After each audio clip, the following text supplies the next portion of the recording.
A man lies in the road, his body broken after being hit head-on by a Jack and Jill ice cream truck. As the light fades from his life, the last thing he sees is an image of his favorite cookies and cream cone. And then there's darkness.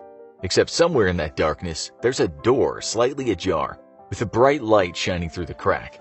He walks through the door, and to his surprise, he's surrounded by white fluffy clouds, bathed in glorious sunshine. His ears are filled with the most blissful music, a sound so pleasant he could listen to it for eternity.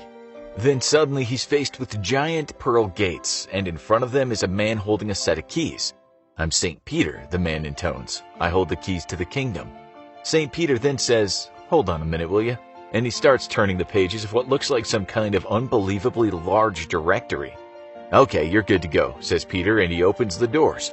What the guy doesn't know is that if he had a black mark against his name in that book, it would have been a ride in the elevator down to hell.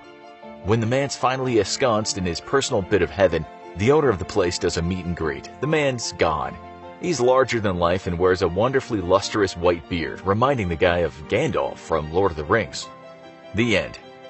Okay, so that's not strictly a true story, but you could say it's based on stories that some of you might have heard at one point in your life. The idea of St. Peter holding the keys to heaven and God having a really well-maintained white beard is of course not believed by all Christians. In fact, it's likely believed by only a few of them. Still, someone didn't just come up with the idea because it sounded nice and works well in Hollywood movies. The idea of St. Peter guarding the gates to heaven is usually credited only with being part of Christian folklore. As you'll see today, for many different people, God comes in all shapes and guises. So first, let's ask where the idea came from of God living in the clouds. Heaven for some people is the place where God resides for eternity, and for many Christians, that's the place you'll go if you lived a moral life. As for the clouds, well, when you look at the history of hell, you can connect it with an underworld, aka Hades or hell. You still live there for eternity, but it's a rotten place to live. It's dark and depressing, and this is from the Bible. The rich man also died and he was buried in Hades, where he was being tormented. So hell is often thought of to be dark, to be full of flames, and generally polluted. Heaven, on the other hand, is the opposite, so it makes sense that it's up in the sky where it's bright and full of white, fluffy clouds. We're not saying all Christians believe this, but the imagery just makes sense. You can find plenty of artists' interpretations of heaven, and it's generally up in the sky. There's also the fact that heaven's supposed to come to earth, not the other way around. Jesus spoke of establishing a new Jerusalem, though most Christians believe that this will come about as the entire earth is rejuvenated, possibly recreated from scratch. Or it could simply be an allegory that first-century Jews could easily imagine.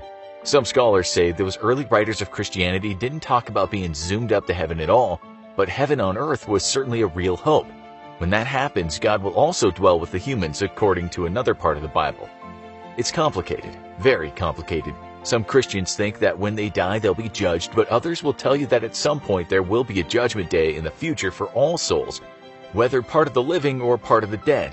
Jesus famously said this, "I am the resurrection and the life. He who believes in me will live, even though he dies."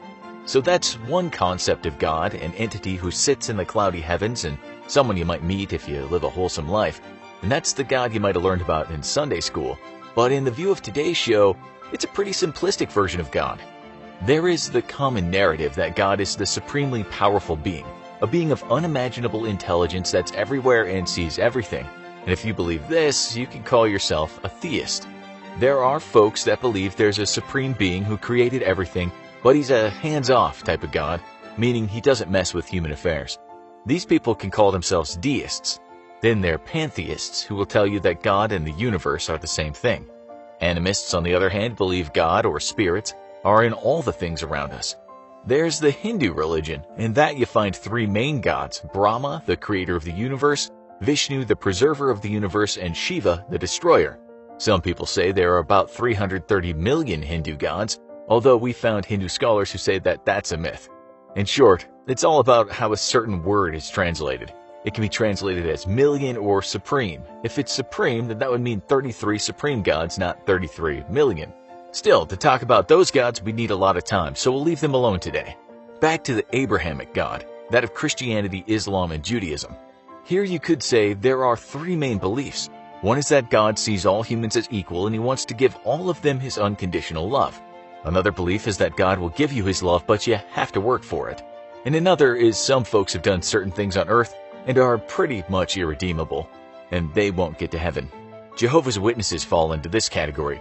These believers in God will tell you that a reckoning is coming called Armageddon. Some of them have likely knocked on your house door from time to time and told you about this. Their belief is that there's still a chance you can be accepted into God's kingdom when the time comes. Often they carry around with them magazines, sometimes featuring pictures of smiling humans walking through green pastures with equally contented animals. In the background, the world burns. You can make the choice. Let Jehovah into your life and hang out with the lions in the fields, or don't and live within the fire and rubble of a broken world. Their God isn't such a tolerant one.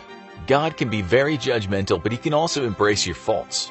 What your faults are might depend on who you talk to about God. God might also be the all-powerful supreme being for believers, but his modus operandi not everyone can agree on. In fact, you could say the disagreements have caused a few arguments along the centuries. But what about that guy with the long white beard and white hair? Why does God look like the recent Noam Chomsky? Well, some people might hold the belief that such a God exists, but it's more likely people will tell you that God's more of an energy field, or perhaps something that we can just not imagine. Because we can't imagine what God would look like, we have to make something up. In Christian art many centuries ago, God appeared only as a hand, but as time went on, he was more exposed. Think about it. If you're going to try and personify the supreme being, something that put together the thing we call the universe, you're going to make him look serious. A goofy God or a God whose white robes are askew would just not do him justice. A God with acne scars would also not do the job. We're not being facetious here. God was painted symbolistically perfect. It couldn't have been any other way. As you'll find out, trying to depict God at all, even in all his grandeur, is an insult to some people. Okay, so there's the Christian doctrine of the Holy Trinity, which is the Father, Son, and the Holy Spirit. This doctrine says that there are three separate entities, but they actually are all the same substance and essence. It's called Trinitarianism. And then there are people who believe in God as one entity, and that falls under the belief of Unitarianism. For them, Jesus was mortal. There's Binitarianism too, meaning a dualistic God. We're not just splitting hairs here either. These beliefs have divided people for centuries. You also have Transcendentalism, which in short means not everything can be explained with the senses. Using our intuition and imagination, we can transcend the world of facts. The person who most associated with the movement was a guy named Ralph Waldo Emerson. He once said this: "The true doctrine of omnipresence is that God reappears with all his parts in every moss and cobweb." He thought God was in everything, including in every human, something we'll come back to later. Emerson was a preacher in a church at one point in his life, but as one person put it, later the only member of his church was himself, meaning his beliefs were his own, although he didn't doubt the existence of God. To put it lightly, he wouldn't have been keen on certain evangelistic campaigns. God for Emerson was something to be found in nature and self-discovery. God wasn't something that could speak through someone on the TV for vast amounts of money. So when humans created an image of God, they went with the old but not too old man. God could never be frail, of course. Humans could have chosen a woman, so why not? Well, God isn't supposed to have a gender, but the masculine has mostly been used throughout history when God's mentioned. The Father is one example. There are some very female-centric portrayals of God in the Bible, but due to his dualistic nature, this is probably not to be unexpected. Sadly, the truth is that the world of the Old Testament was a very patriarchal one, so of course God was male in people's minds.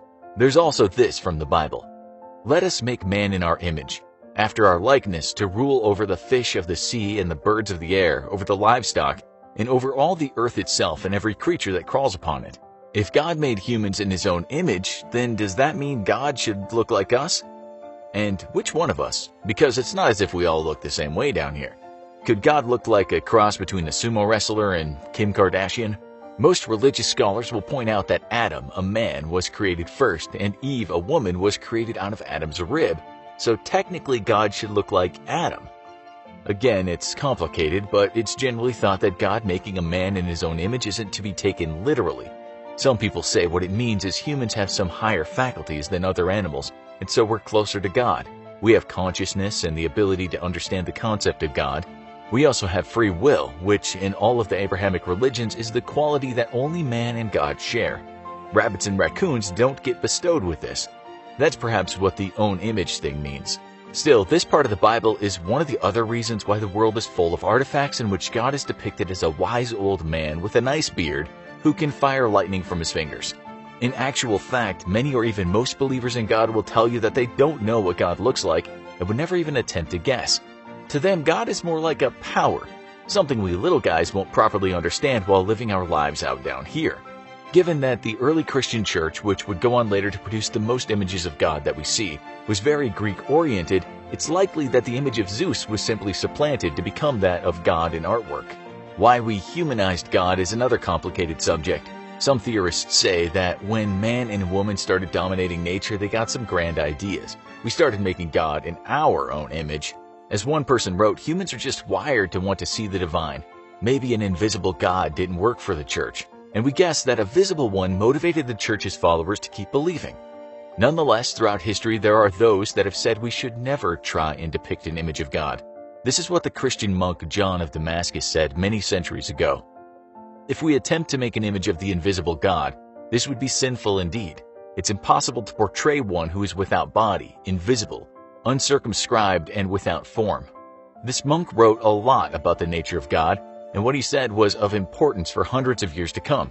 He said God was unchangeable, immutable, passionless. He said God is the creator and he will last forever. He has no beginning and no end. He transcends all thought and comprehension, and God is neither male nor female. God cannot have a gender since God has no body to speak of. Obviously, things have changed, because after the 14th century we started seeing paintings of God. Maybe the one you've all seen is Michelangelo's creation of Adam. It's a wonderful work of art, but you won't find many serious theologians that'll tell you that that's what God looks like. Okay, you don't have to believe in the existence of the Ark of the Covenant or any of the biblical stories for that matter to believe in God. To some people, the stories of the Bible are lessons to be learned, allegories of humanity. Maybe these people believe in God, but they also believe that God is ineffable, meaning something that can't be expressed in words or shouldn't be expressed in words.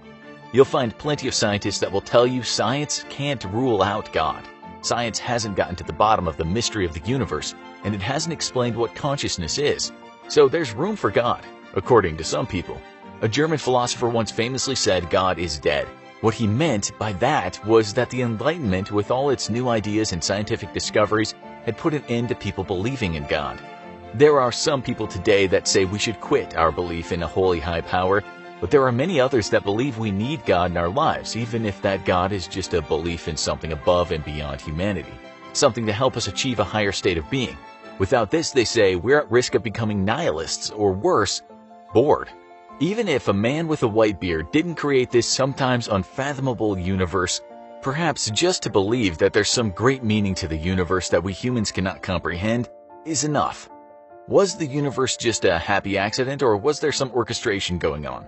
Scientists have attempted to explain the improbability of things turning out the way they are regarding life on Earth, and the numbers are a bit confusing. One person said the probability is way, way smaller than winning a huge lottery jackpot every day for more days than the universe has actually been in existence. And yeah, that's hard to get your head around. This unknowable truth to some people is proof of God, or at least means you can't count out God. When one scientist was asked if scientists could believe in God and science at the same time, he answered, "Why not?" Which didn't mean yes, but he was asking someone to prove emphatically that God immutably doesn't exist. And that's impossible to do right now. Perhaps you'll find all the answers when you die. God knows. Now you need to watch The Origin of Evil, the Devil, or have a look at this.